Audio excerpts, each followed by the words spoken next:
Boom, we're live. Welcome to episode 2 of Wild Journeys podcast. I'm here with surf photographer, cinematographer, and all-round creative Ryan Moss, based out of Hawaii. How are things at the minute, mate? Things are really good. We weren't too drastically affected by the COVID shutdowns over here in the States. We were allowed to surf, hike, climb for the most part. Yeah. So, I mean, other than businesses and bars and stuff, nothing really has been affected too much here. It's been pretty much business as usual. Yeah, you've been keeping busy. And have any projects going on at the minute? No. So, I mean, I've joked this is the first time I've had a paid vacation. Just because as someone who runs their own business as a 1099 or W-9 or however independent contractor, I guess would be the best universal way to state it. Yeah.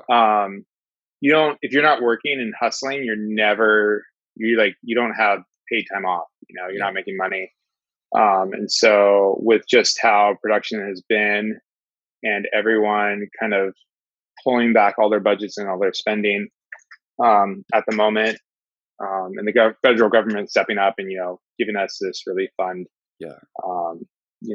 It's been nice to have a breath of fresh air and just to be able to focus on goals that I have or projects that I personally want to do, rather than, kind of going down the list of clients and just making sure you're keeping everyone happy. So it's been really nice. There's nothing much going on right now as far as work. I kind of have a few things going on, but not like anything major at the moment. Yeah, nice. And sort of what personal things have you been working on? You just had a chance to get out there and create some stuff? Yeah, I haven't really touched the camera, which has been really nice. Like, I haven't really touched the camera in the way that I would on an everyday level. Yeah. Like, I wouldn't, there's nothing I feel like I need to shoot unless I'm like really, really inspired to shoot something. I'm not going out there. I'm kind of just, I had a friend, Pat Stacy, or I still have a friend, Pat Stacy, because he's still alive. And we were talking one day and it was on the trip and, he passed on these words of advice to me, and his words were, sometimes Mossy, you just gotta, set the camera down and just appreciate it, for what it is. And so I've really, in a sense, taken that to heart.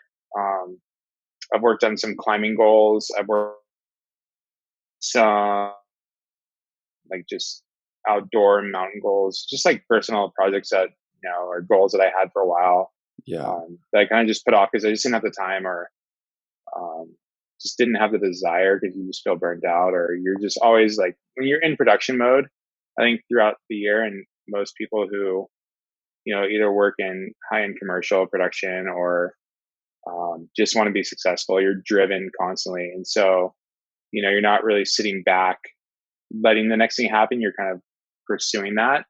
Yeah. And so I feel like a lot of my, at least like the first 10 years of my career, especially the first 5, it was just that drive to be the best and go on the best surf trips and pursue the best clients and best projects possible. So it's just been really cool there's part of me that's going stir crazy because I can't travel and I can't do other stuff, and you do miss it. You do miss being in the game. Yeah. So there's that. But for the most part, it's just, it's just been focused on getting better at climbing, getting better at endurance, just kind of checking off the boxes in health and being able to keep my career going as long as I possibly can. Because for what I specialize in, you have to physically be in shape. And so I think I've put that off for a lot of my years just because I was physically able to, kind of just, I guess, get myself, just throw myself into the fire, and always my body's been able to kind of adapt and just rebound. But as you get older, you definitely have a lot more just maintenance and everyday stuff you need to do. Yeah. To keep it going. Yeah, 100%. And I guess you're probably in maybe one of the best places in the world to be stuck for a while in Hawaii. What's it like being there for the people that I guess haven't had the chance to go yet? If you live here. It's a dream. I mean, I don't know. It depends. Like everyone's different because I feel there's a lot of people that live in a lot of amazing places, and we have gotten as a society so complacent about just being happy with what we have and looking at our surroundings for inspiration. There's a lot of people that just feel like they have to like check off these boxes, especially with social media. You see a lot of the main influencers, and this is not a jab at them, like they're successful and they do what they do for a reason, but everyone has the same photos or similar photos from the exact same locations. It's like also becoming like a checkbox. Like if you don't go here, you're out of the game, you know? And you have a lot of the younger people growing up that are trying to be socially because social media has now become the platform. When I was growing up, it was, or like not growing up, but it was like in my career, it was like magazines, online web magazines, stuff like that, like editorial stuff. And now it's like the whole entire giant's changed to where social media is like people see it as the end all be all. And so I don't know where I was going with that tangent, but anyway, so people just aren't like happy with like where they're at. So I feel like, if I was in California, I could have the exact same experience as I would here. There's a lot of people who are just staying inside because they're in fear of, catching it. There are people who are out of the beach, don't care. It doesn't exist, interacting, partying, and they have been all, through the whole entire quarantine. There's people, like me who have been kind of doing our own thing, like going up with either just ourselves solo or a friend and going backpacking or hiking or climbing or whatever and trying to like stay in like small groups. And more often than not, I've just been going off by myself, either free soloing or rope soloing or, whatever. But the weather's been really nice, which is, very fortunate because I know everyone thinks Hawaii is like sunny, blue skies, Yeah.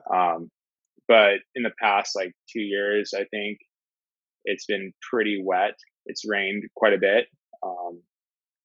And so I was fortunate enough to have a weather window early on in the quarantine where two of my friends and I just decided with a little nudge from me to go up in the mountains and backpack the entire Koala mountain range. And one of them had tried it a couple times before and failed, and they both became the 8th or 9th person ever to do it in the entire world. So, 9th. Wow. How long's the trek? It's 50 crow miles. I think it's more like 80 to somewhere the ballpark of 80 to 100 miles. When you count all the elevation gain and loss and twists and turns. Yeah. But it extends from Pupukea on the North Shore all the way down to the lighthouse in Makapu. And so I'd done it 2 times before by myself. And I was just kind of having an itch. Like for a while, I kind of just I just kind of put it on the back burner. It wasn't like something I felt like I needed to do a third time. But, I was getting really lazy, playing a lot of video games and hadn't really done anything physically active at that point. And so it was kind of just a test, I guess, for me to see if I still had it in me to do something like that. The main cruxes or the main problems you have to solve in that whole entire traverse is water is finding water sources that are treatable is a big factor in your success. Getting a weather window where you're not going to get rained on. It may not be like, the high Sierras or Everest or anything where you have to deal with like extreme snow and extreme cold temperatures, but it does get cold. The trade winds do, whip up pretty fast. You are on really chossy or really bad rock. Most of the time that's, not more than you're 2 feet wide. Yeah. So, and there is drop offs on both sides. So, the exposure is real.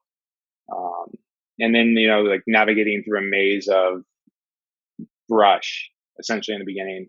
So there's, it definitely is technical. There's a reason why a lot of people have failed when they've tried it, like in an unaided backpacking manner. So it was just cool to have like 6 incredible days of weather and just spend it with, 2 of my best friends. Yeah. And just, you can see Honolulu on one side, you can see Kaneohe on the other side, and you can hear dogs bark, you can hear motorcycles, you can hear people like if they're barbecuing and whatever, and they have no clue you're 1,000 feet above them, just on this Yeah. really cool adventure, and just kind of living life to the fullest. But it's so simple because the entire time you're just like, I need to make it from point A to point B, and that's my entire responsibility for that day. Yeah. And however, like we need to get there, like we're gonna figure it out, and we're gonna suffer through it, and we're gonna do it, and that's pretty much it. And like the whole entire world's going, and you have cell service too, so you can check Instagram, you can check in with your friends. A Yeah. few of the times when I did it prior, my friends would send me pictures of like them eating sushi and beer because they knew it was like my favorite foods. Yeah. And it would just drive me crazy. I'm just like, why am I up here? But nothing was going on. No one had anything to do. The world was pretty much locked down anyway at that point. So we're just like, we're supposed to social distance. Why don't we go to the very extreme of that and go do this? Yeah, 100%. I think in terms of the opportunity that the whole lockdown and coronavirus situation has given a lot of people, I mean, from the perspective in Belfast, you see more people than ever out exercising. You see probably more people than ever, once the lockdowns ease slightly, being able to, go up into the mountains and hike. And just because I guess there's not really anything else going on. No bars are open, no restaurants are open. It's given people a massive opportunity just to explore different things. And I guess it kind of goes one way or the other for people, doesn't it? People either sort of get locked in a cycle of staying inside, and then some people get into almost much better routines. So it's been interesting from that perspective of what people have got up to on lockdown. Yeah, it's really cool. I was thinking about this before we even talked or got on the podcast or webcast or whatever this is. Podcast, webcast, probably both. It's called But both. the the number one question I get asked a lot is, how'd you do this? How'd you become a photographer? How'd you, decide to do it? And to tie it into this, there's no real answer. Nothing I tell you personally is going to change your world. Yeah. You either want to do it or you don't when you're presented with the opportunity. And so, like you said, people were presented with the opportunity. Like I had it too. I went through both phases. I went through both extremes. I was like, first, I was like, okay, cool. I'm going to try my hardest not to spend money because, I have no money coming in. Awesome. Fortnite, video games. My friends are doing the exact same thing as me. Whatever. And, I spent some time trying to learn some new techniques, compositing images and moving images through Premiere and After Effects and other little things to further my career. But, ultimately I took it to one extreme and the next. And, I got to experience both, and it was cool to experience both where, okay, this is me being lazy. I'm failing. Time to get your act together. Go do this. And then, really push it. And so, I mean, I think as a whole, humans need to spend more time outside anyway. So, I mean, as you said, I'm glad you're noticing, not just here, because I feel like Hawaii is an exception where a lot of people are constantly wearing just board shorts and nothing else. So they feel like they have to look good. So they're constantly exercising no matter what. Yeah. But I know other places that's not the case. So it's really cool to see like, people going out and taking their health seriously and not just following the same routines. And, with bars, which is such a social trap, being closed. But nothing against bars, like by all means. I don't think I have any bars for clients or future clients that maybe bar owners or alcohol related. But anyway, I'm saying like, it's cool to see like people just taking the time to appreciate their families or going out and getting a routine that's healthier, and just being health conscious and not always caught up in this rat race that we've been, kind of going in for a while. Yeah, 100%. I think Belfast and Northern Ireland in general is one of those places that you mentioned that people don't necessarily think there is much to do outside of the sort of bar, restaurant, and cafe scene. So that's where you're at, Northern Ireland. I didn't even know where Belfast was. So Northern Ireland. Northern so it's Ireland, really cool. Yeah. I mean, you guys have warmer weather right now, right? Because it's summer. Oh yeah, it's getting there. It's not the warmest. What's warm over there? I would say today is going to be about 19 Celsius. I'm not sure what that is in your Let me terms. do a little conversion right now. Yeah. 19 Celsius. That sounds cold. That sounds really cold. It's probably not. Hold on. 19 Celsius. I should know this. I was a biology major. 2 Fahrenheit. 1966. Okay, so that's like pretty much what it was like when I grew up. Okay, yeah. I mean, that's not bad. It's not. It's not bad, but put it this way, I was in the water yesterday in the sea, and it's still brain freeze when you're going under the water. So Oh, it's I don't miss those days. no, I don't miss those days at all. it's not perfect, but going back to what I was saying, it's the kind of place that people don't really appreciate for the amount of sort of cool things that there are to do, interesting hikes, beautiful coastlines and things, and it's probably just a really good opportunity for people to stop looking abroad for a little bit. Don't you guys have all those really good waves and cliff sides over there too? Mhm. Yeah, You guys yeah, have crazy like climbing there. I'm pretty sure I watched like a Red Bull documentary on like people climbing the sea cliffs over there. And I yeah. know Conor McGuire is from there too. I have no idea where the waves are. Pardon me for like being naive to this. I have No no idea where worries. the waves in North or in Ireland are located, but I know you guys have crazy waves as well. I've always wanted to go there to shoot this one wave, but then I think about how cold and windy it is, and I'm like, Yeah, wow, that's not my thing anymore. But yeah. it could be my thing sometime soon. I don't know. We have some big swells on the west coast of You guys are Ireland mostly. okay. Really, You really, guys are really definitely a different worthwhile. breed. Yeah, I know. Well, at the end of the day, if you got a 5'4" wetsuit and boots and hood and gloves, you're fairly well protected. But getting out of the water is the problem. Yeah. As soon as you actually want to get in and get changed, then things start to get cold. But no, we have a lot of cool stuff. I guess the weather is one thing that puts people off. Where you're kind of blessed in California and Hawaii is that, yes, the weather might not be perfect all the time, but I think you've got probably slightly bigger windows and slightly better seasons for the sort of outdoor life. Well, But I there's grew still, up in I grew up in Northern California, you know this, yeah, right? Like I grew up yeah, in San Jose. And it was like really like I remember when I was a kid, it was really cold. Like the wetsuits back then were so bad.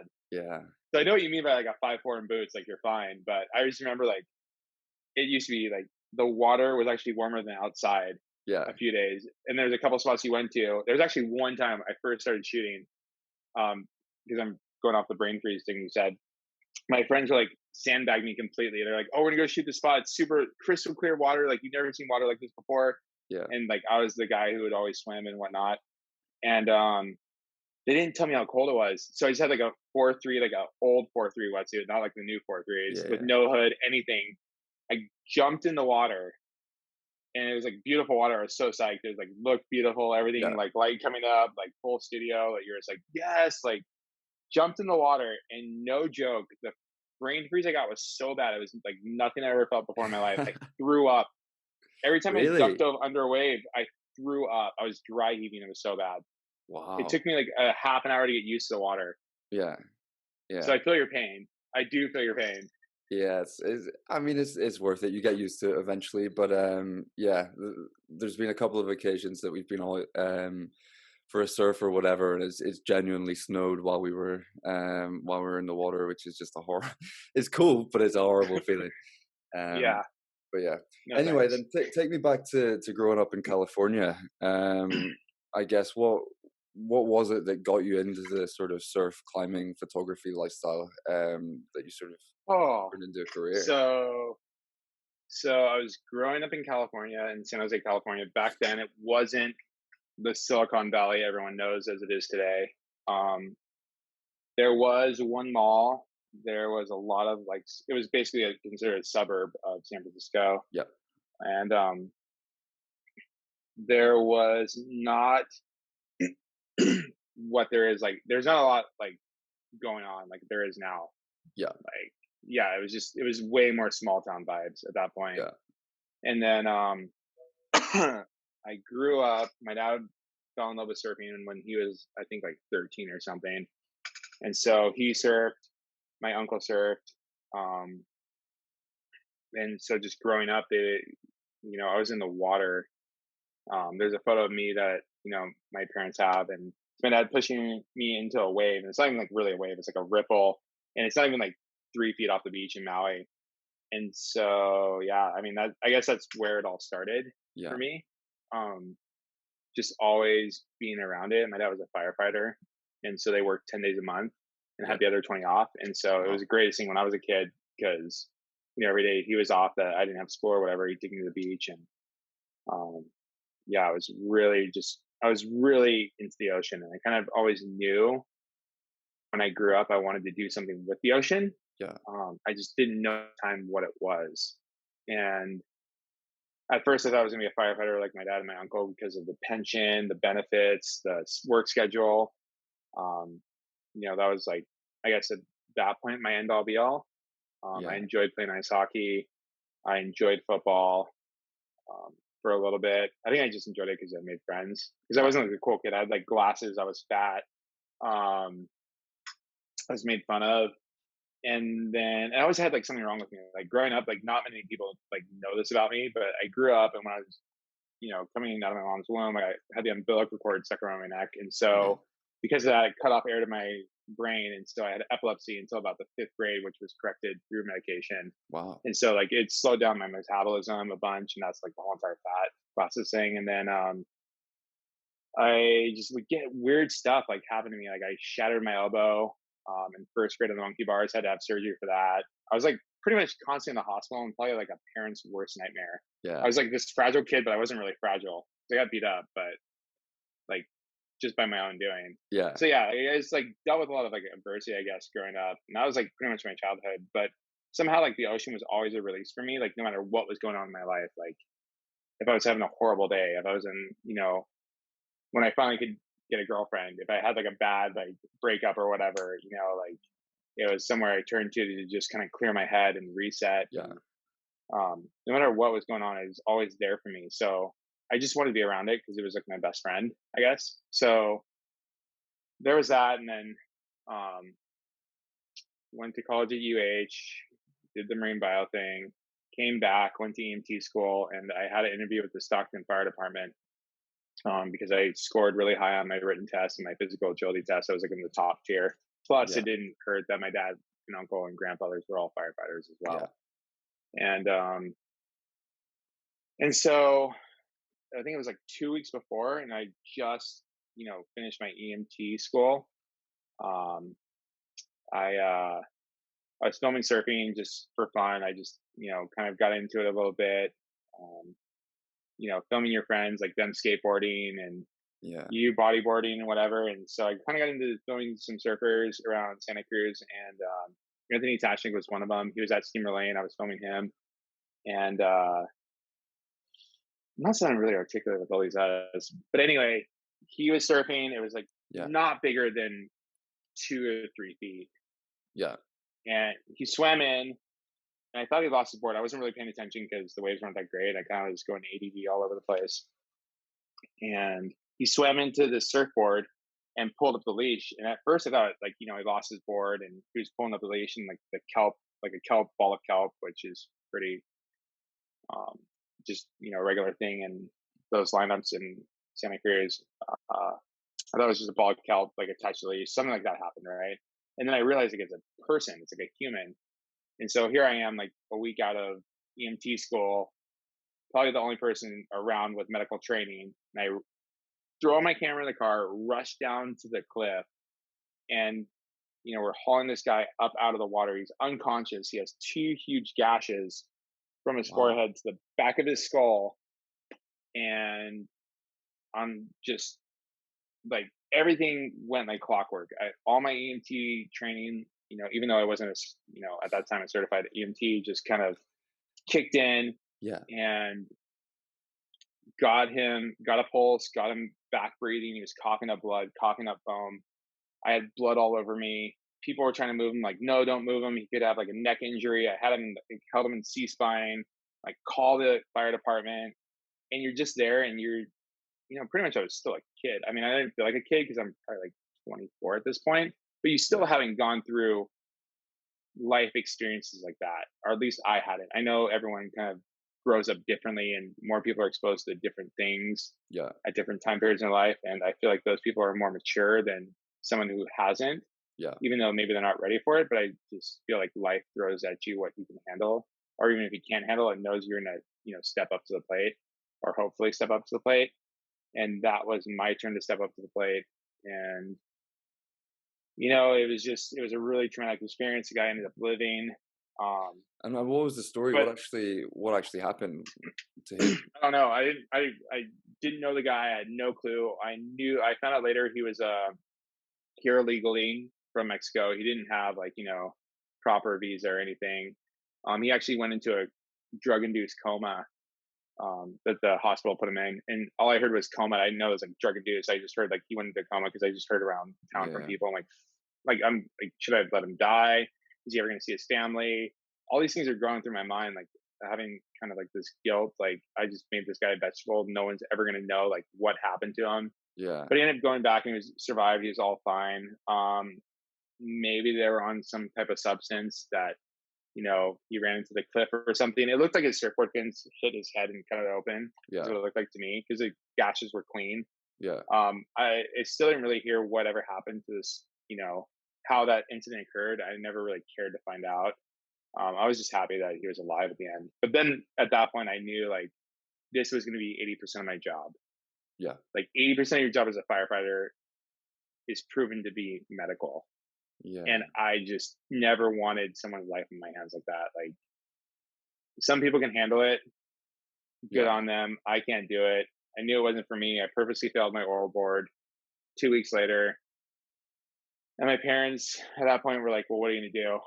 And, they got the results. They're like, oh, you failed. I'm like, yeah, I kind of know. Like, I don't know. They're like, what happened? I'm like, oh, I don't know. I just didn't have a good day or whatever. But I kind of like, I knew.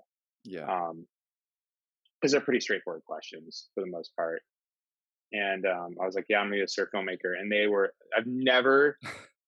I've seen my parents disappointed in me a few times in life, but never that disappointed. They're like, yeah, what? Like, you can't make a living doing that? Like, we put you to private Catholic school, like all this great school and all these opportunities we never had, and you're going to do this?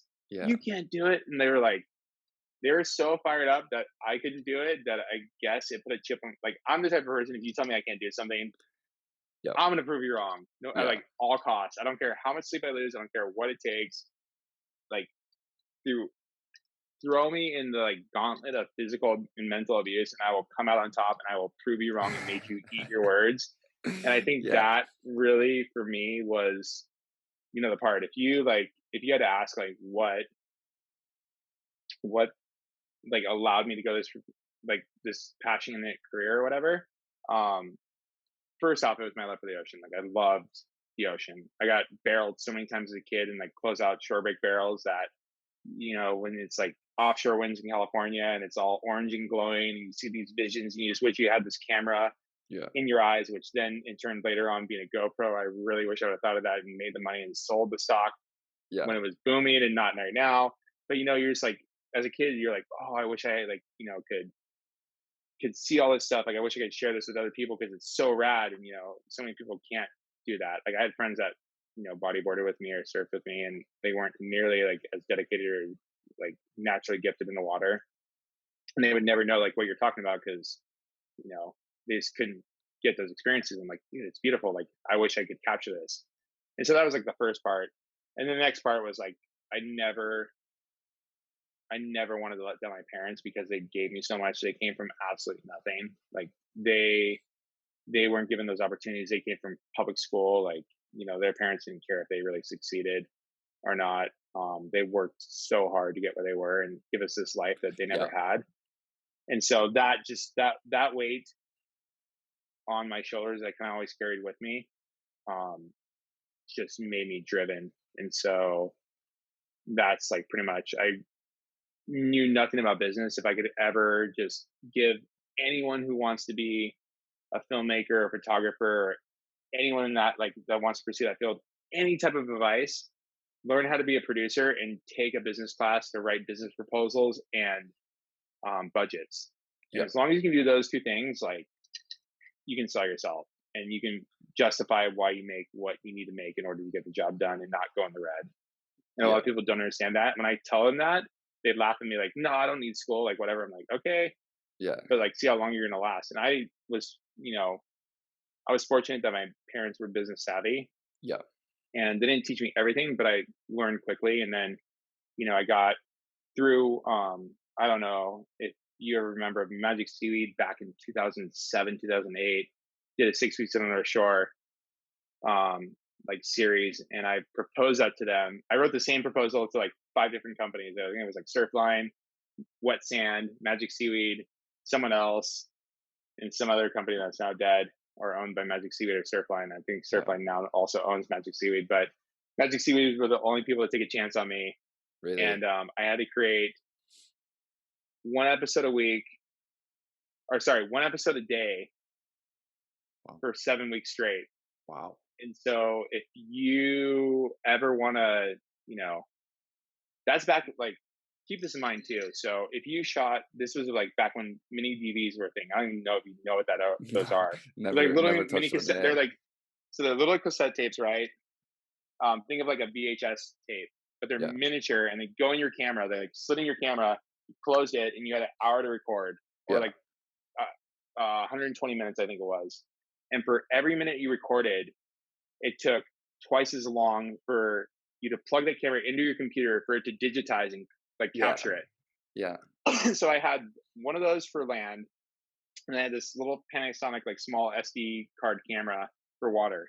Yeah. And so I'd wake up at 4:30 in the morning, drive to the North Shore, be there at sunrise, swim out, shoot at first light in the water pipe, go back in after my battery died, shoot from land, go back out if it was like still good, shoot from water, get like 30 minutes for lunch, go back out, do the whole entire thing until sunset.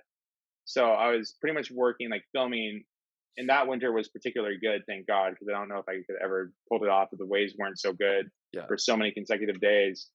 But I pretty much was working like from sun up to sundown, drive back an hour to the South Shore where I was staying at my friend's house for free, like friend's apartment. So say I shot like 3 hours or 4 hours of like footage that day, whether it was good or bad, you couldn't delete it. It was like just all there, and you had to capture it all the way through. Yeah. So you just put the tape into the camera, let your computer do its thing, whether through Final Cut Pro or Premiere at that time.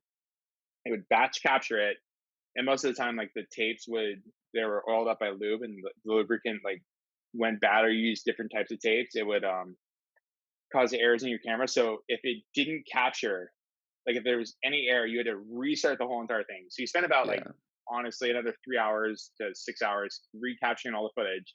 Yeah. Then that's 9 o'clock. I'd be done with that. That's like the time I get to eat dinner and do whatever else, like personal time, shower, pull my hair out, write emails back to the guys, check and see what the surf's doing, answering like, oh yeah, we scored today. And then from 9 o'clock to about 1 in the morning, I would edit the recap from that day, or like, if I had collected footage from multiple days, I just try to like make a highlight reel for whatever. And I had to do that for every day for 42 episodes. But anyway, so you do that, you go to bed around 2:30 in the morning, if you were lucky, if not 3, wake up at 5:30 or 4:30 or whatever, and do it all over again. Wow.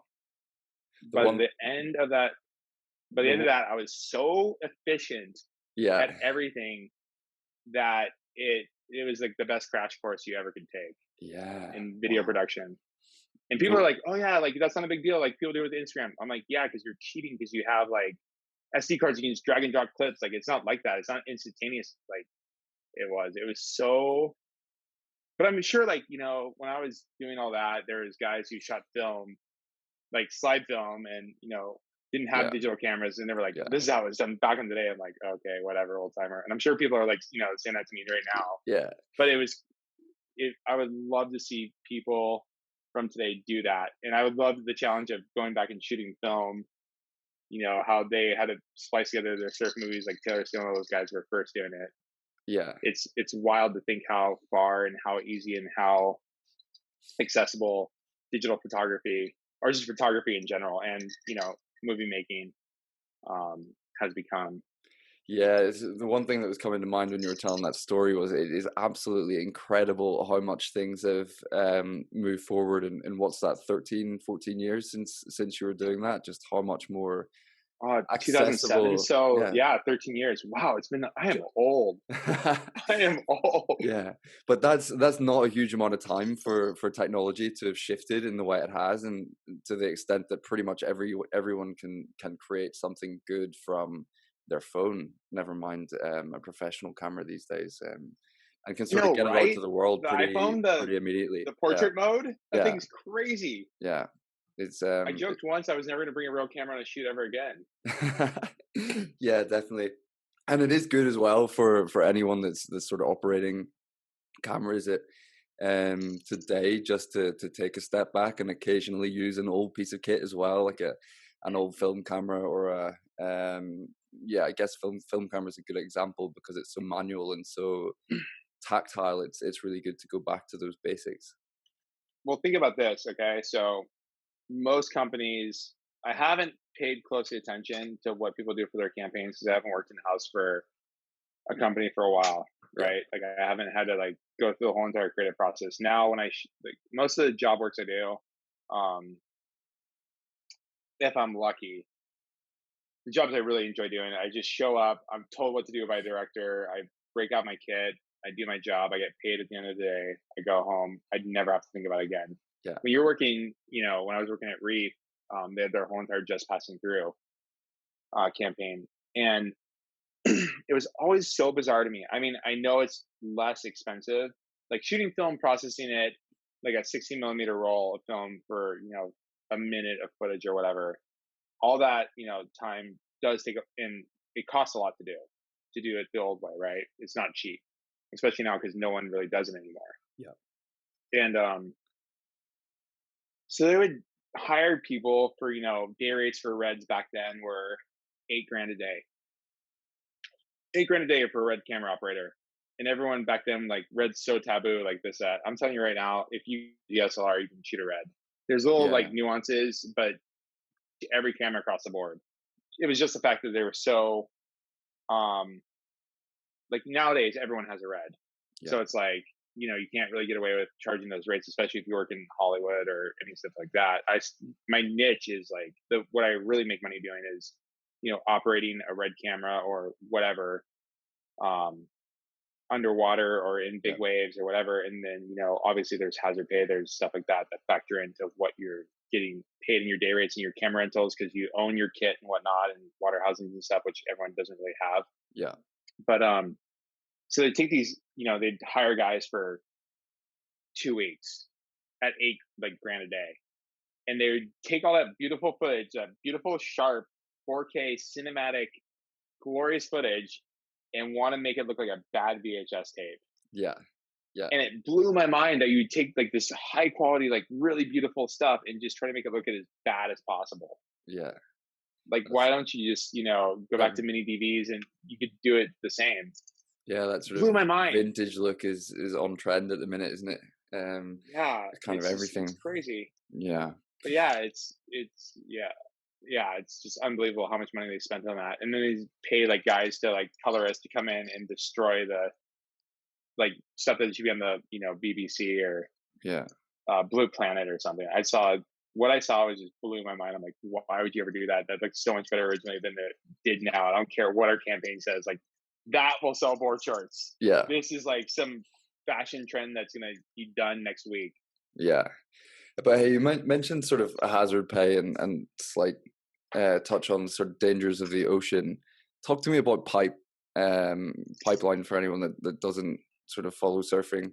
What is it like to sort of operate in what's known as the most dangerous wave on Earth? Pipeline. Fuck. How do you? I mean, is it like a perfect day of pipe? It's like typical pipe. Like it had pipeline is, and Zach Noel and all these other guys who I kind of came up with can attest to. Pipeline has a lot of different faces, and the only way to understand every one of those faces is spend time out there. Yeah, Regardless, like there's no way around it. You can't. You can be a badass full swimmer, which a lot of guys have thought they are. You can just show up and blow up. It really takes a deep understanding of the ocean. It it depends. There's the hardest part to me about shooting pipeline now with a red. Like, so the DSLR days, like those guys have it easy. Like Yeah. shooting with the swimming out the pipe with the DSLR is, and no offense to Zach and all those guys, like love you guys all. You guys are the best watermen I know. Brent too. It's just so much easier. Like you don't have this big buoy that also weighs 40 pounds or like 20 pounds or whatever it is. You can't dive under waves, and you can't really just like back when I had a DSLR, I could just like throw it or like, attach it to my waist or anything and just swim. Yeah. So the hardest part about pipe is understanding what the wave is doing that day, where to jump out from and kind of time it. If it's really west, it gives you this big channel. If you time it right to get out, and it's not that bad. If it's more north in the swell, it becomes a little bit trickier. There's more where the reef would be. So say like the reef's like right here, and like you have this little channel in between like gums, basically Yeah. is like the sandbar reef area that the sand tends to build up on. So if it's west, you kind of have this like window to swim out. If it's because the waves are sweeping down this way, and the current also is like really strong, so you have to be like pretty quick to get out because Yeah. the current's going to rip you down towards sunset or something. And then if it's really big and the current's really strong, you can get into trouble and like have to swim out and back around and whatnot. But if the swell is more north in it, it's more straight on. It hits the reef more straight on, and so that channel that was there is no longer there, and so you're diving under, as big a waves as are on the peak almost. So that's the biggest challenge, I think. Yeah. And then depending on what lens you're shooting with, a lot of people, and I shouldn't say like they're playing it safe. It's often like fisheye shots don't always produce the most beautiful images anymore. Yeah. Using different focal lengths is always good, but the tendency is if you're shooting with a longer lens, you're definitely playing it more safe because you're in the channel and you have less risk of a surfer zooming by you and hitting you with the spins. You're not going to take as many waves on the head. You're not going to have the current sweep you onto the reef and pull you into the impact zone. You're kind Yeah. of more just in one position and kind of just like holding ground. Like you don't Yeah. ever have to you're not really micro adjusting all the time. Yeah. If the swell is like perfect. Yeah. If it's not perfect, then you're dodging waves, because the swell is north or whatever, and you'll have a cleanup set and whatnot. Yeah. And it can get dangerous. But for the most part, if you're, in the channel shooting with a longer lens, you're pretty safe once you're out there, and you're kind of just, Yeah. trying to maneuver around with other photographers. Before there used to be a pecking order, and you knew where your place in that order was. Nowadays, with how the industry shifted, like there's not really, if you're staying in the surf industry as a lensman, there's not really a career for you. And I hate to say that. That's like the saddest thing to say, because Yeah. if someone I was told that and I made it work. And I was lucky because I came up in the last era, I think, of it, like Yeah. a true surf filmmaking, filmmaker. There's like very few people. There's like a big gap between the people who are actually making a sustainable career out of it and everyone else. Yeah. And so, especially now at Pipe,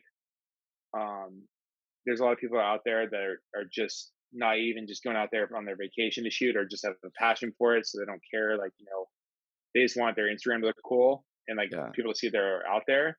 And so that pecking order, especially with guys kind of stepping away from it, and I'm not going to name any names because they would all hate me for it, but just the generation that kind of I came up with is backing off because we're all trying to find ways to sustain our careers, Yeah. unless we're getting, paid day rates to be out there. Like we're probably not going to go out there unless one of our sponsors who are companies we're working with shows up. Yeah. We're probably not going to be out there. I mean, if it was an all-time day, maybe we'd be out there, just for the historical purposes of it. Yeah. Or, to refresh our portfolios. But a lot of the times the motivation to go out there that used to be there, because it was a career path, like a defined career path, is kind of gone. And anyone who's out there right now is more so out there for the love of it. Yeah. And so it's just it was a cool thing. Like it's become cool since, Chris Burkhardt and all those other people made it cool to become a photographer. So you have this entire saturated field, and there's just no hierarchy anymore. There's chaos. You're kind of just bumping around shoulder to shoulder, unless you're willing to put yourself in those dangerous positions. Yeah. shooting fisheye, shooting closer to the thing. It's sad because it was so much more efficient back then and so much safer. Yeah. You didn't have little kids and on the shoulder. Like a lot of times when I go out there now, there's so many kids out there, and then learning the wave because surfing is such a big career now and it's become popular. And it's good on them that they're going out there and putting their time in young, but it's like also a hazard because never before did I ever have to worry about it. If I came up, duck swimming under a wave that one, like I was already probably in a bad position to begin with. I never had to worry about like a surfboard fin hitting me in the head or like another photographer like who doesn't really know the ins and outs trying to Yeah. tell you or like bump shoulders with you because they feel like you like know what you're doing and they're just going to follow you. Yeah.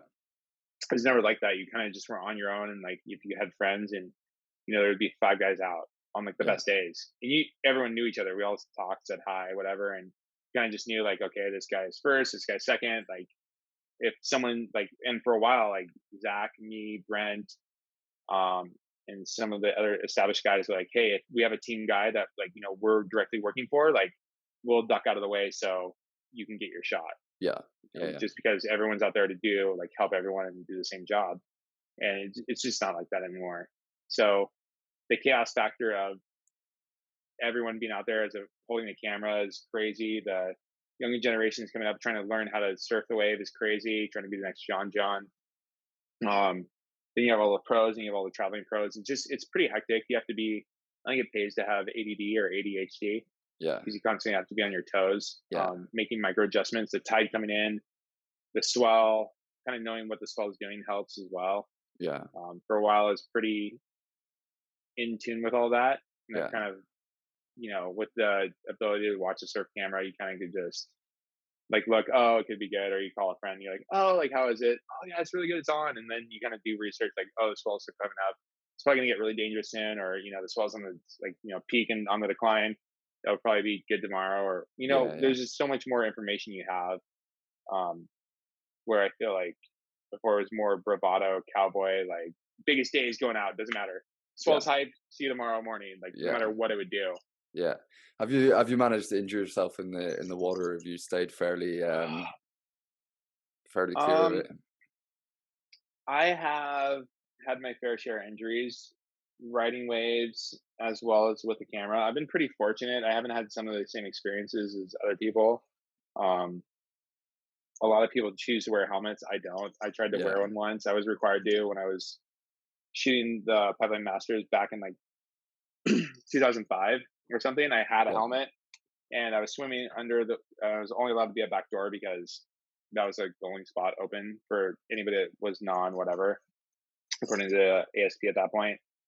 Any camera operator that wasn't with the WSL or Surf Mag or one of the affiliates. And I ducked under a wave and there was air trapped in my helmet, in between my like hair and my helmet. And I felt like it was sucking me back over. So I ripped it off my head. I threw it in. The helmet cost me like $300, I think, or $250 or whatever it was at the time. And I never wore one since. Like I just couldn't. I felt more like my life more in jeopardy with that thing on than I would if I just like, had to deal with hitting my head on the reef or whatever. But I've definitely like had my fair share of reef cuts and, being held down or, having to calm yourself. I mean, I've had my fair share, but I've definitely watched like a few of my friends, like almost like, just that point. I think there was a 2012, 2013, that point. I went through a couple where I saw two guys, two of my friends. Well, one became my really good friend later on. And one of them, like I was working with and we traveled a bunch and it's kind of like, he's still like a older brother kind of figure, I guess. Like we were just close and I watched him almost drown. And it was those two experiences, like, it definitely makes you aware of what's going on out there. So, I haven't come that close, but I've definitely been around it. It's definitely nothing you ever want to see or wish upon anyone, Yeah, for sure. So take me back to you tell your parents that you're gonna pursue surf filmmaking and photography as a career, which I get is obviously a fairly tough sell. to anyone, especially your parents. What were the first steps you took then to actually making that a reality? At that point, I kind of already played with the camera. And growing up, I watched the No Friends bodyboard videos. Like that was up until college, and then I had a bunch of friends who surfed from Kauai, like stand up surfed. Yeah, And so I was stuck with them, and so I watched the Taylor Steele flicks. yeah, Obviously, like Campaign 2, and you kind of just like pay attention to what's going on, like what the trends are in those. And um, after that, I got exposed to through a friend Jack Johnson's film, like the Moonshine Conspiracy Theory, I think it was. Their company, it was like Chris Millay, Jack Johnson, all those guys, and you really just become a student of the game. I watched a lot of surf films. I would look at what I liked from each film yeah, and try to implement my own style of it, but use the same techniques and really learn how they edited it. yeah, I would shoot a lot of things geared towards how I wanted to edit it later. And so I learned everything. I learned how to edit, how to shoot, how to work with sound a little bit. I'm still not the best at it, but I learned all the gimmicky like transitions well before they even were a thing that Instagram kind of repurposed. And people were like, I knew all that stuff. I knew how to keyframe. I knew how to do like After Effects stuff before it was really even After Effects. And that was all because I would watch these films, and that's cool. How can I do that? And how can I do it within a timeline? And I don't have a couple $100,000 to spend. Like, how yeah, am I going to have to manually do this all by myself? And so I just did that. I watched surf films. I think it was the movie Sipping Jet Streams. Yeah, it was Sipping Jet Streams. Sipping Jet Streams, when I saw that film, I was like, I'm hooked. This is what I want to do. I want to travel. I want to shoot portraits. I want to like give you this, feeling of it's not so much about the surfer. It's about the location, and the surfer is just a part of it. That's what I really just held on to yeah, early on in my career. But before that, I mean, I guess the thing, like the style that really I held on to before that was Taylor Steele Campaign with all the cool edits and or Stranger Than Fiction. Sorry. yeah, Stranger Than Fiction, back when I was like first coming out, that was like the main thing that came out at the time. And I thought that was the shit. yeah. Sorry. I don't know if I can say that word, but Yeah, you're I fine. thought that was the shit. Anyway, that film was like it. I'm like the whole entire like TV screen, multiple thing, how they like composite into like the surfer's name and like all the little glitchy things. I'm like, I can learn that. I'm ahead of the game. I got this. Yeah, And so, but that's really hard to mix with, I specialize in water cinematography. So yeah, it was kind of like a blend of both. Like, don't be too Sipping Jet Streams. Don't be too glitchy, flashy Campaign 2, yeah, Stranger Than Fiction. It was kind of just all around that. But I still it wasn't complete.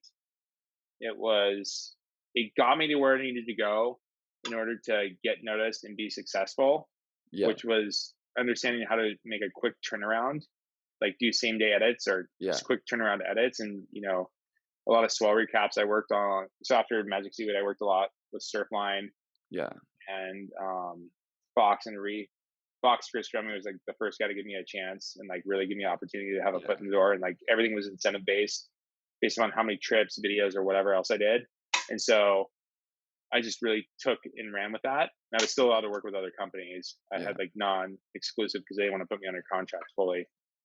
And, it just got me noticed, and I started working with more, local. It all started off with like working with local surfers, and then it worked out to the Magic Seaweed thing with getting really lucky. And then it worked with Fox and Reef, and, kind of just got noticed and was just really good in the water. And it was a cheap alternative to hiring someone with, I think it was like the Panasonic P2. Plus, I was like I shouldn't say that. I was pretty good in the water. Let's just say that. I was pretty good in the water, and I wasn't yeah, like shooting with film, so I wasn't that expensive. I could just do everything digital, same day turnaround. And I was just willing to. Like, I think I said yes. One year I said yes to every job. And when I say I was home for 7 days out of the year, I was literally home for 7 days out of the year. And 3 of those were Christmas, like for my family. wow, And I was on the road the rest of the year, yeah, traveling, going like everywhere, taking every job I could, every opportunity I could. And it didn't matter. I was living out of a suitcase. mostly like a duffel bag, and like all I needed was my laptop, my computer gear, which was like in my backpack, and then a wetsuit, fins, and clothes. Like Yeah. that's pretty much like what I did.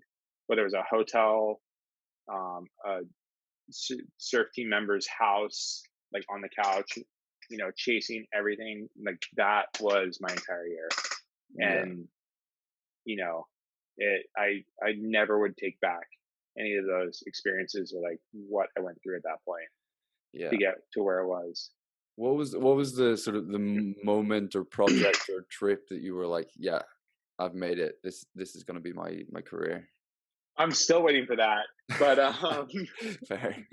I think I don't know. I mean, most filmmakers or photographers or whatever, um, they never they never feel like they truly make it. I'd probably say we're like the most insecure people ever Yeah. because Maybe. you're constantly being judged and you're constantly judging yourself. Yeah.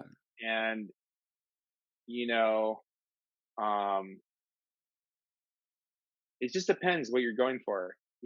Some people, a lot of people at that time were happy and content with just getting by, Yeah. like just getting by. And they would look down on me for saying, F that. I don't want to just get by. I want to make money. I want to like live the life I want to live on top of doing this. Like just because I'm filming or shooting photos doesn't mean it's like a second rate career. It doesn't mean I can live in poverty. It doesn't mean I have to. Like Yeah. you should be able to make a livelihood off of this because surfing would be nothing without you. Whether anyone wants to recognize it or not, like all the props to the surfers for putting in all the hard work and they deserve every bit of it. They Yeah. deserve everything they get. There's like, if it wasn't for them, we wouldn't be here, like photographers. At the same time, the guys who are going out swimming in waves or doing something different or dedicating their entire lives to creating these timeless images that are elevating the sport and getting it the recognition, in the mainstream media, like they deserve credit too. You know, it's a symbiotic, the word I'm looking for, it's a symbiotic relationship. It's like, a mutual parasitism, if you want. It goes hand in hand. There's not one without the other. Yeah. Someone could do John and John could go do the 720 tomorrow or like a 900. But if there's no one to film it, like it never happened, Yeah. And so I really shouldn't put that on blast. Like we probably would do it again and again and again. But you know what I mean? Like if some like crazy event in the surf world happened Yeah. and no one is there to document it, did it really happen? I Yeah. mean, you could say it happened, but I mean, it depends on the credibility of the source. But yeah, it would never get the recognition that it would if you have that image to go along with it. Yeah, I mean, for And sure, so, the sport of surfing wouldn't have grown to what it was today or what it is today well, without the media anything, sort of being able to document it and spread it to a mass audience. but that's like anything. It's not just surfing. It's Yeah, climbing. It's like would Alex Honnold's free solo of El Cap been the same if Jimmy Chin and those guys weren't there to capture it the way they did and tell for that sure not. story? Yeah, Would I mean, look at Michael Jordan's. Have you seen the Michael Jordan documentary? not yet. Been meaning to. It's amazing. You should definitely watch it. And it's like, I grew up in that era, Yeah, like of sports, kind of like I was a kid. I probably didn't realize everything that was going on, but like everyone knew who Michael Jordan was. You're like, yeah, like you knew the opening song for the Chicago Bulls yeah, and like yeah, everything, and you knew like when you said what time is it, game time hoop, like that all came from that. But when you have this look back on it with all the interviews and everything else, it makes it that much more special. yeah, And so it wouldn't be the same if there wasn't for those lensmen. And by all means, I never paved the way. There are a lot of guys well before me paved the way for yeah, all of us. And yeah, it's you never really feel like you ever made it. Like I still like, especially right now since I'm not working, like I don't really feel like I made it. Like, I'm like, damn, I should have had like yeah, a backup plan or something. Like, or constantly I'm going, oh, maybe I should be a day trader, or maybe I should do this, or maybe I should do that. yeah. But I mean, I think I really felt like I made it when. Okay, let me rephrase the question. When did Yeah, that's when did you sort of think, okay, I can make a living doing this? What was the first job that you were like happy to go back to your parents and say, look, this is something that's going to probably work out in the long run? It was never one specific job, I don't think. Okay. I think it was just the fact that I wasn't hitting my parents up constantly for money, asking for money for food or, Yeah. whatever to get bailed out. Yeah, I don't know. I think the real first time it was, well, I think it was like a few years ago, or not even a few years ago. I think like 2015 or 2016. I kind of just moved to Hawaii and I had no clue what I was doing. Yeah. I was kind of like always in and out of here, but after I had a really rough year in 2015, my brother passed away. I was I'm engaged, sorry. and my fiance at the time left me like 3 weeks later, and so I kind of just lost. And I took one last job in LA. I was working on the set of this movie called. It was originally called Kook, but it ended up being Age of Summer, and I was basically the behind the scenes photographer, and then I was also shooting all the in water footage, which I'm not even sure if I'm supposed to say that because I wasn't part of the union, and that was one of those like SAG whatever. Anyway, so I really didn't get any credit because I wasn't part of the union. I never wanted to be part of the union. It never was a thing. And now I'm like, oh, I probably should have been part of the union. I Yeah. got all my hours and whatever I needed. But I moved to Hawaii that after that. And I was renting my friends, like my family friend's apartment. And it's kind of the place like, where I did the whole entire 6 weeks on our shore with, I had him help me. And ever since him and I have been good friends, it's some place I've always kind of like stayed or turned to, like whenever I needed to just get away and kind of figure out my life. And so when I was renting from them and kind of like getting job after job and working with Red Bull and all these clients that I really wanted to at that point, and that's already after I walked away from the surf industry. I think in 2012, 2013, I walked away from the surf industry and just kind of like went through like a quarter life crisis or midlife crisis. And Yeah. then I met a photographer, Lucas Gellman, who got me on board working with more tech companies like hard drive companies and other stuff that, kind of focused me more on commercial and like outside magazine. That's kind of like when I got into shooting climbing and stuff. Yeah. So right around 2015, 2016, like when I was renting and living out of that apartment and kind of just like on my own for the, like just had a place to call home, I guess. Um, that was the first time I felt like, okay, I made this. Like whatever it is, like I don't care how much I make this year, as long as I can like afford all my bills, pay rent, have food, drink some wine here and there, like I'm happy. Like that's, and go hike and do whatever else. Like, like I made it. That was for me, that was like at that point to rebound from what happened that past year, like that was me saying like, okay, I made it.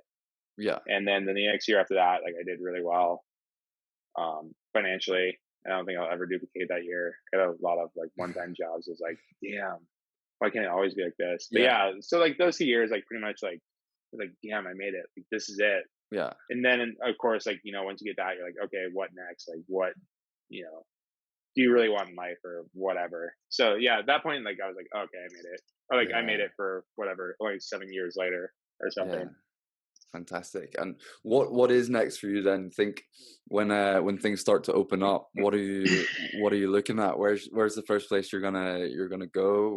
What jobs are you looking at? What's So going my on? girlfriend and I already booked a trip down to Tahiti Oh, nice. um, at the end of July on Miles.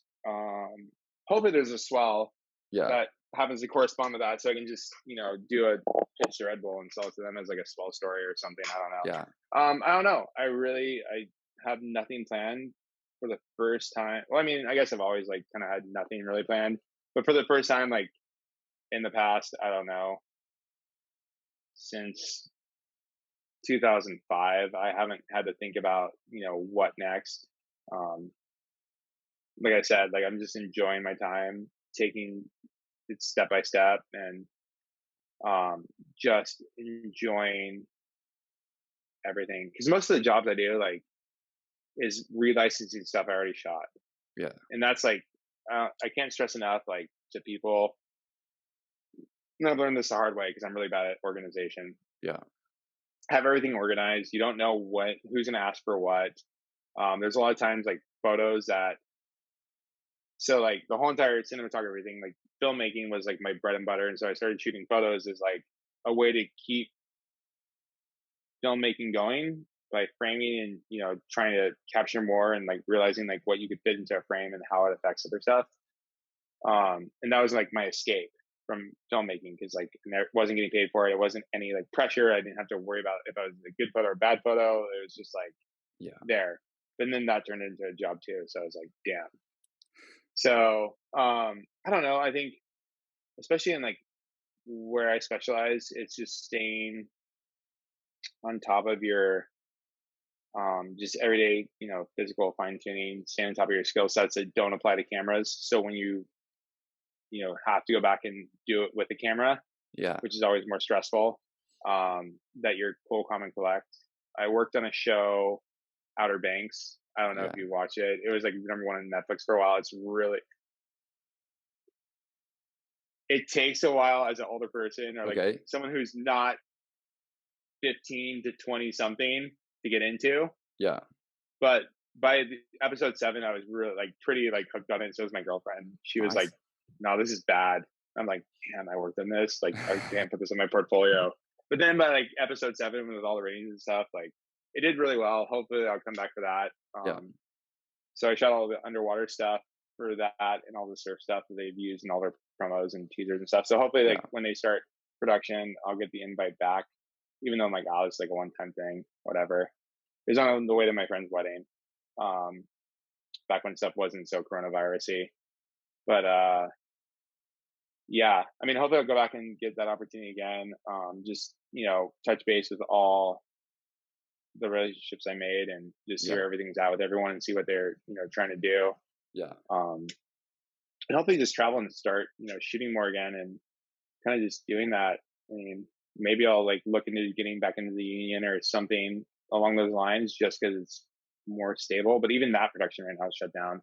But whatever it is, it would definitely be looking at a longer term purpose, or just, legacy projects that you can really attach your name to. And like when you're gone, because everyone dies, at some point, someone's going to look back at that and be like, wow, that really like, even if it's one person, it's like that, like, you really affected that one person's life to like think some way or think different or think that they could overcome those odds or whatever it is, I think that's been on my plate for a while. I really wanted to do it. I just haven't found the right subject or way to do it or found like the right story to tell or whatever it is. I guess currently right now, so back to the iPhone and all that stuff. When we did that traverse with my friends and I documented everything on a GoPro or mostly everything on a GoPro and my iPhone. So I'm currently working on shooting interviews and getting all that organized so it could be like a film hopefully someday. Nice. But it's been a really hard process. Because it's one thing if like you're telling someone else's story. It's another thing if like you're telling your own story and your two friends' stories. And we all had different experiences because for me, I felt like the whole entire traverse was like really easy. Yeah. Because all these other times, when I either broke ribs or had near death experiences, like I was on my own. Yeah. Like I was by myself on my own, no one else around me. That was my thing. Yeah. And so, and I was also trying to move to, beat a certain time. And so this time there was like no expectations. We all went up there and they both had a harder time than I did. So I was just like, oh, this is cruise. Like they're suffering. I'm laughing. Yeah. When I'm suffering, I'm like, oh, I'm not suffering as bad as they were. So it's like all la-di-da. And we also had the best weather window I've ever seen. So just trying to like get everything in every angle, showcased and trying to tell it the right way and a way that we'll all be proud of in the end. Yeah. Because to me, like that mountain range is really special. Yeah. And it taught me a lot of life lessons and a lot about myself. Yeah. And also like, you say like, oh, climbing, surfing, all that stuff. But, like people don't know. I grew up as a kid terrified of heights.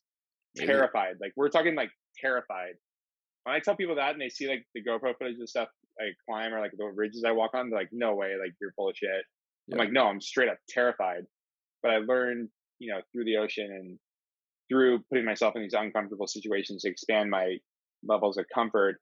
And if I'm moving and constantly have a purpose, it doesn't affect me. Like, I use it as energy and fuel to keep going. Yeah. But the moment I stop and like actually look down or whatever and have to like stand there or don't have anything else running through my head, I freeze up and I like want to puke, Really? like straight up, not What's the appeal like of climbing for you then if you're afraid of it's heights?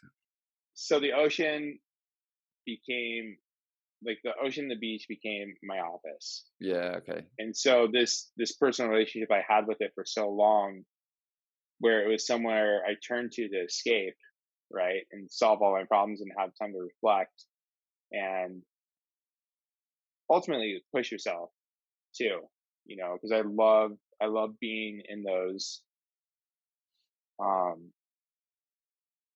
to reference back to sports, like game 7, like you have the final shot, the whole entire game rests on your shoulders, like Yeah, that moment that's either going to make or break you. And so I yeah, kind of thrived on that for a lot. And it's been a constant theme throughout my life. So like going in bigger waves and, just wanting to ride these bigger waves and waves of more consequence only gets to a certain threshold where you're willing to risk it. Like I try to not take reckless risk. yeah, Whether people are see that or not, like I think it's pretty calculated in what I do yeah, and what I'm willing to do and put myself through, and I kind of know my body. So the ocean went from this place where I like, used to test myself, was a place I could turn to when I was having, a bad day, get me through life, learn my life lessons and just appreciate and just kind of unwind, to full blown office. You always feel like you're working. You never can just like rest your mind. yeah, Um, you just get burnt out and it doesn't have the same appeal as it used to. Like even to now, like my girlfriend loves going to the beach. I hate going to the beach. And I really? live in Hawaii. Like go figure that Yeah, out. Like if I'm not like riding waves or something, I'm probably like, just what am I doing here? yeah, Like like all I can think about is like, it's the same place I've been to a million times with a tripod, a camera, and the stress of whatever I had to do to yeah, get it done, And that's kind of sad to say and realize, saying, and, it's my own fault for letting me get to that point. yeah, But that being said, the mountains, when I was in 8th grade, we had a retreat in Yosemite. And this is where it really kind of turned off for me. Like, where I'm like, this is stupid. We did like the whole entire, we went to Glacier Point, went to Nevada Falls, and the last day we were able to either go to Half Dome or yeah, go to some other waterfall thing with the rest of the class. And all my friends were athletic and I grew up playing sports with soccer and stuff. We're doing Half Dome. So I'm like, okay, I have to do Half Dome. yeah, And I like, keep in mind, I'm still like in this, I hate heights. I broke my arm falling. I'm terrified of all this stuff. Like yeah, couldn't even be on the top of a building watching the fireworks as a kid without like, couldn't go on a roller coaster without like crying or peeing my pants. yeah, So we're doing this, and obviously I like don't have the right footwear. I mean, as I would consider appropriate footwear now that I know everything I know. And we're going up the cables, and my feet start sliding, even though like you have 2 bars, cables, and wood planks underneath you, right? My feet slide a little bit, yeah, and I'm just having all these morbid thoughts in my head. You know, I'm gonna fall off this dome. I'm gonna slide down to the trees. I'm gonna die. I'm gonna do all this stuff. Like all these just really crazy thoughts that make absolutely no sense, and I'm just not into it. And on top of that, you already hiked like what, 9 miles, and you have 9 miles back or something, and it's yeah, switched back. It's not even fun. It's you're walking down this paved road. Well, not paved, but like human made road that might as well yeah, be paved. And so all that like equated to me not wanting to be in the mountains, hating hiking, hating climbing, whatever. I wanted nothing to do with it. Fast forward, broke up with a chick. She broke up with me, whatever, bad breakup. yeah, The last thing she told me is like, you're not in shape. You can't hike in Hawaii or something. I'm like, okay, whatever. Hold my beer. And so when I first stepped on a trail, there was no trail. yeah, Like the trails out here, compared to what most people know as a trail, you would laugh. really? Like I wasn't doing the popular hikes that were like considered state trails. Even those are pretty strenuous to difficult and not well maintained than most Yeah, people's conception of hiking. And that's, I think, why so many people get hurt out here or die out here, is because when you hear hike, you think Yosemite, you think switchbacks, well maintained, steadily inclined, yeah, spoon fed trail. Where out here, you're on a ridge, most of the time are what I gravitate to. You're on a ridge. No one's telling you where to go. There's no real directions. If you're Yeah. lucky, you have this little pink ribbon that says, okay, I'm still like going the right way. There's massive drop offs on both sides. You have roots you can cling onto. You have rocks you can grab on and fall apart. You're in a full blown jungle gym. Like you might as well be on American Ninja Warrior. Yeah. And you're so engaged and have to be so focused and just on your toes. Like, and I didn't have the right footwear at that time. I was wearing some surf brands like shoes or something at that point. And it was wild. It was like the Wild West. I'm like, this is sick. There's no one to tell me what to do. No one tell me how to do it. I may suck, but they don't know that. And I realized I was like faster than most people who were doing all of this. And like, so, I mean, just the fact that you felt like you were good, even though you probably weren't that good. Yeah. And then you're like, quickly going through everything and just really enjoying being there. And then also too, like at that point, no one was really shooting photos of these places. Like there was a couple like hiking blogger photographers out here, but for the most part, there was no like real person taking photos or like going to those extremes. So I was like, fuck yeah, like the world's never seen this before. Game on, it was just really, really fun. And the entire time I was solo, or most of the time when I was starting, I was solo. Yeah. And, people thought I was crazy for that, but I really, honestly, like I was, making my own hours. So when I was available to go, like I would just wait for good weather, and whether it fell on a Monday or whether it fell on a Sunday, like it didn't matter to me. Whether people like wanted to go on these ambitious,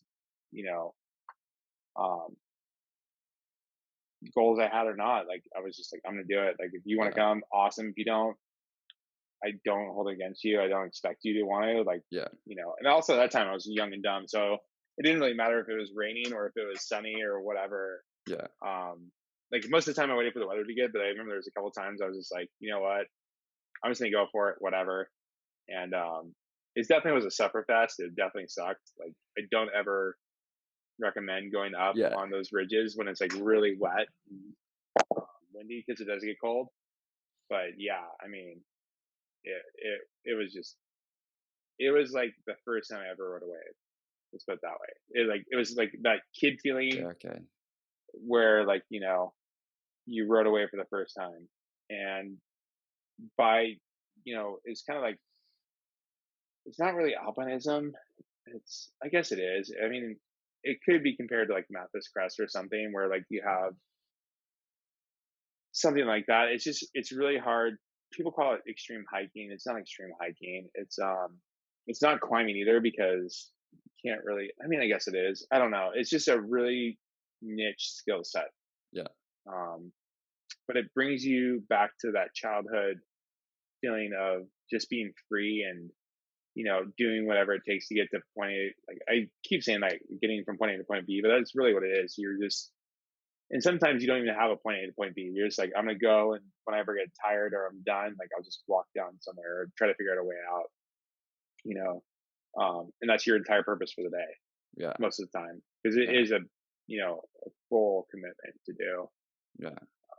So like, that's just where it came from. And then obviously, I got into climbing, and I met, my good friend now, Justin Ridgely, who was like a professional climber out here. Yeah. And we started going off, and he would boulder. He was really into bouldering, and I sucked at bouldering. I was not really good at like compressing these like really hard moves and really powerful moves in like tiny spots. So, I got more into ropes, which was more like endurance climbing. Yeah. So that was my thing. Like, I think just being able to take that ability of climbing long, easier stuff than, getting on top of a boulder, which, I mean, he argues that there is real practical life, where there's like practicality to it.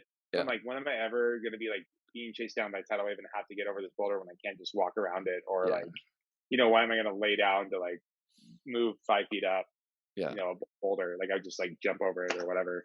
Yeah. So, I'm like, if I like, know how to scale a cliff, like that's probably like a good skill set to have. But, that's kind of just, I got into climbing, and then, just my love for being able to move freely throughout the mountains. Because there's nothing really like it. There's nothing comparable to, being exhausted, being tired, and seeing how much ground you covered, and Yeah. whether it's, most of the time it's not going to be flat, because I probably wouldn't do it if it was flat. But like going, like looking at, because we are on the east side of Kailua, or like east side of Oahu, sorry, which is Kailua. You look at these sheer cliffs and like all these fingers and waterfall shoots. You're just like, oh, before it was always good I do it. Like, what is it like to be up there? It was always taboo for me. Yeah. And then you're like, oh, I was up there. Wow, that's really cool. That was pretty cool. And then you're like, oh, that really was painful. Like, that really sucked. But then you just kind of like remember like all the good times, like all the like pain and stuff goes away. Just remember like, oh, that was a really pretty day, or oh, it was a really like, cool experience, whatever. So yeah, it was like red and wave for the first time, and like really like being new at something. Yeah. So back to the threshold, like, at a certain point, like, after you bodyboard type or chokes or whatever, like you either have to, in order to get the same rush or thrill as you did before, it's going to take a bigger wave, or it's going to take a deeper, barrel, or bigger barrel, or, more critical situation. And, it only can go so far before you reach this like height, and it's most of the time never, like, it's not there. There's only so many swells a year that produce really good waves, and there's so many people that want to ride those waves. Yeah. And just dealing with the crowds and all that stuff, it's not something, it's not a headspace I like being in anymore.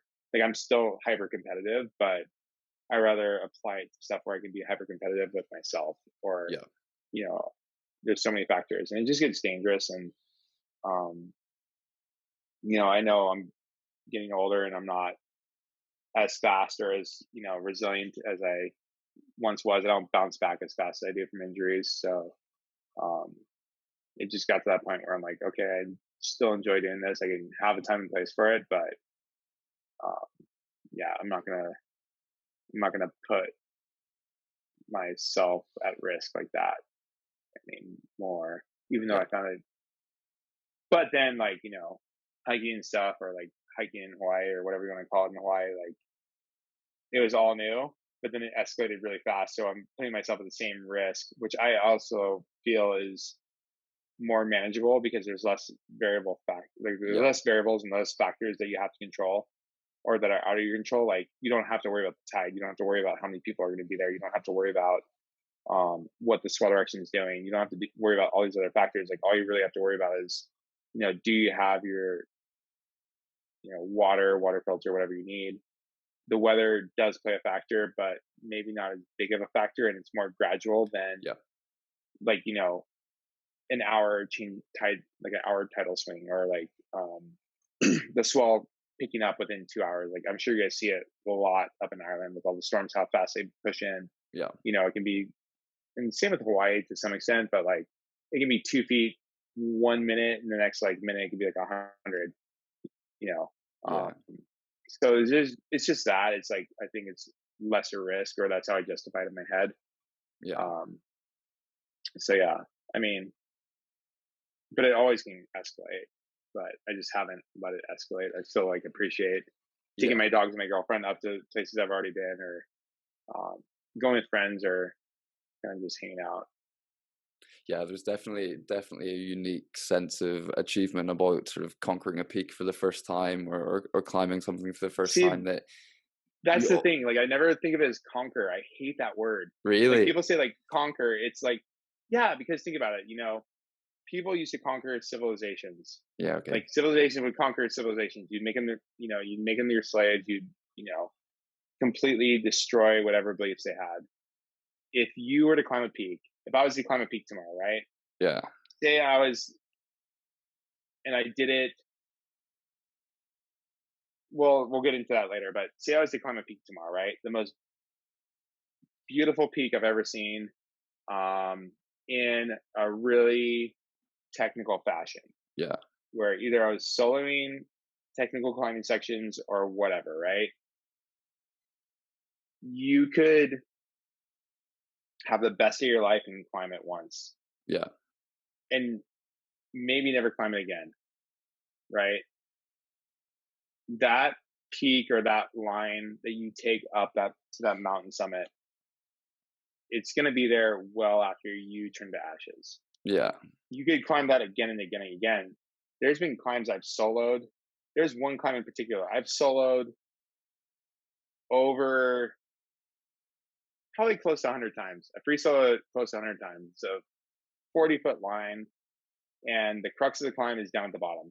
Yeah. Now, if you fall, it's only like a 15-foot fall, but you still can get really hurt. Yeah. Right. I've sold it well over at this point, like in my life, probably like over 40 times. I was pretty damn confident I could do it on command any day of the week, no matter what. And I went up one time. I just ran. I was doing my typical routine, like doing a lap up Coco Crater, which gets you pretty hot and sweaty. It's a pretty steep incline. Came down. I was going to go solo at night at Makapu, just by myself, like just whatever, and do like laps, just get in shape. And went there with not the right headspace, with not the right intentions, and a move I've hit 10 out of 10 times at that point. I hit it, my hand slipped because I was still sweaty and I didn't like wait for my body temperature to come down. And because I was just rushed and like, oh, I just want to get out of the way, like just get this one over with and I'll keep going. Hand slipped and I fell like 12 or so, maybe like 15 feet. Luckily, I like landed as good as I could have possibly landed, like on my feet, rolled out backwards, like everything you ever could ask for it to go right went right. But I had the biggest bruise on my hip and my butt, and my heel was bruised, and I could barely walk for like probably 2 weeks after. And you know, that just to me in my head like reinforced like never use the word conquer. I just never liked it for nature. I don't feel like you ever conquer nature. Yeah. Like nature will always put you back in your place. And that's what, you know, at least what I was taught. And I know a lot of the people who are successful outdoors, men or women, or just people who spend a lot of time outdoors, like you realize like you're not in control with nature. Yeah. You're always just kind of graciously passing through and at its mercy. And you always want to have this relationship where you have a mutual respect for each other. Not that nature ever really needs to respect you, but you know, you kind of need to know where your place is in it, in nature and the outdoors and the water and the ocean, and whatever. And you're just fortunate enough to, you know, experience those moments. Yeah. Like you're never, it's weird. I don't think I've ever, and that's like the other thing too, like you can tell who like really spends a lot of time outdoors, and who like what, maybe it's like too judgy. I shouldn't say that. Like you shouldn't judge a book by its cover, but a lot of the times, like I can tell, or at least like I've formed my own opinions about people based upon if they said they conquered something or not. Yeah. Like you can tell by how they like say something. And I won't say that I'm always right, but a lot of the people who like say they conquer stuff like don't really last. They don't have like a long career. Yeah. In it, because they like realize at some point, like if you're like always trying to conquer something, you're gonna run out of stuff to conquer. Yeah. Or you're gonna push yourself to the point where, you know, you're out of your element and you make this really stupid mistake that you shouldn't have. Yeah. Because you're cocky, because you're like, oh, I did this, this, and this. Well, that doesn't mean you can translate to like this on that day, per se. Yeah. And you realize that if you look at a lot of gym climbers, and this is not to knock on them, but a lot of like people who climb chase ratings. Like they're like, oh, I climbed the 510A. I want to get 512 by, you know, the next day. And that's great. Like if that's your entire goal, like that's your thing, like that's your trip. You're allowed to do that. That's, you know, your experience. But you'll never, I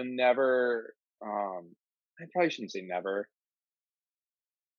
You'll have a hard time translating that into practical outdoor climbing. Yeah.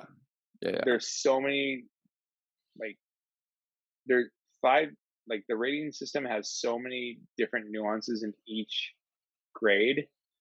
And just because one, you know, you could be a great sport 510 climber, but if you go to crack climbing or trad climbing, you could be completely out of your element and like terrified and feel like the biggest Gumby ever, Yeah. you know? And so it's, it's just something where you like just learn. It's like a craft. It is a craft. It's just taking your time and perfecting and, honing your skills all the time and just appreciating getting lost in those moments and getting lost in like what you're doing and really kind of just living it, you Yeah. um, and living, not just existing, and just, really being dedicated to it. Yeah. And so if you're really that dedicated to something, you're never conquering it. You're still a student of the game. You're still learning every day. Yeah, 100%. Cool. And I think it's almost time to wrap it up. So I'm going to finish with one last question, For Ryan. sure. One piece of This wasn't even advice. One piece of one piece advice of then for advice.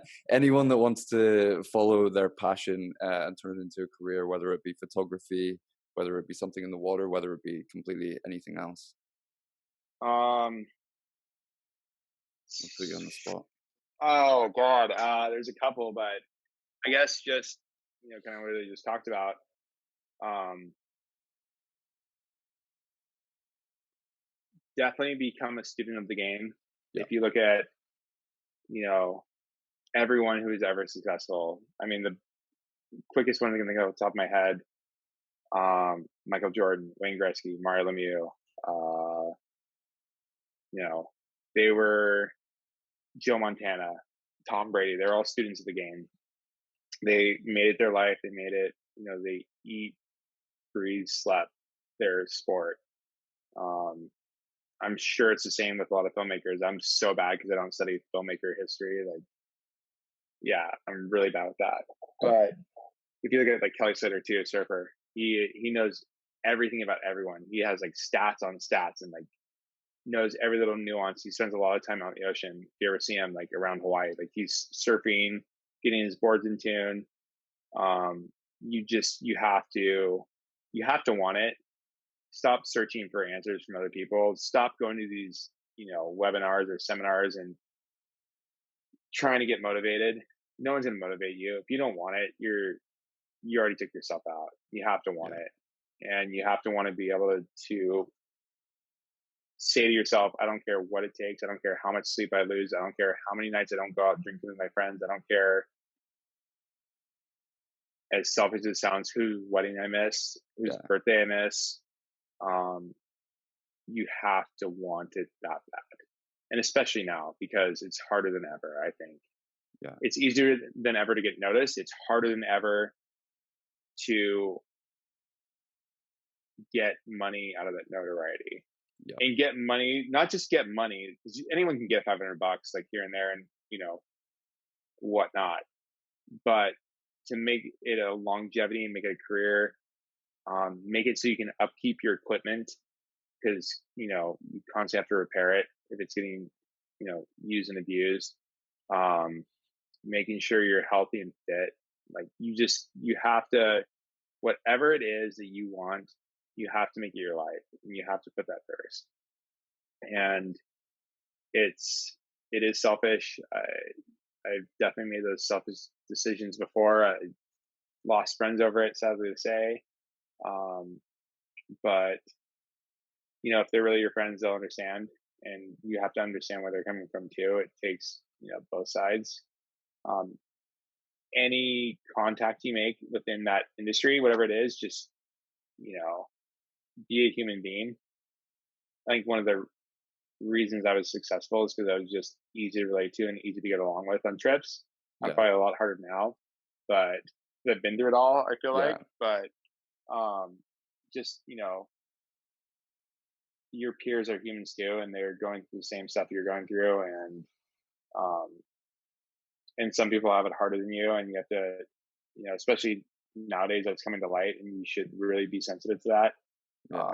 Not everyone got to the same place the same way, and so just appreciating the diversity of everything around you. And yeah, like I said, I mean, I'm kind of lost in this because I don't really know where to go from it, but just, don't really listen to anyone. You don't need anyone to motivate you, and just make it your life, make it everything you want.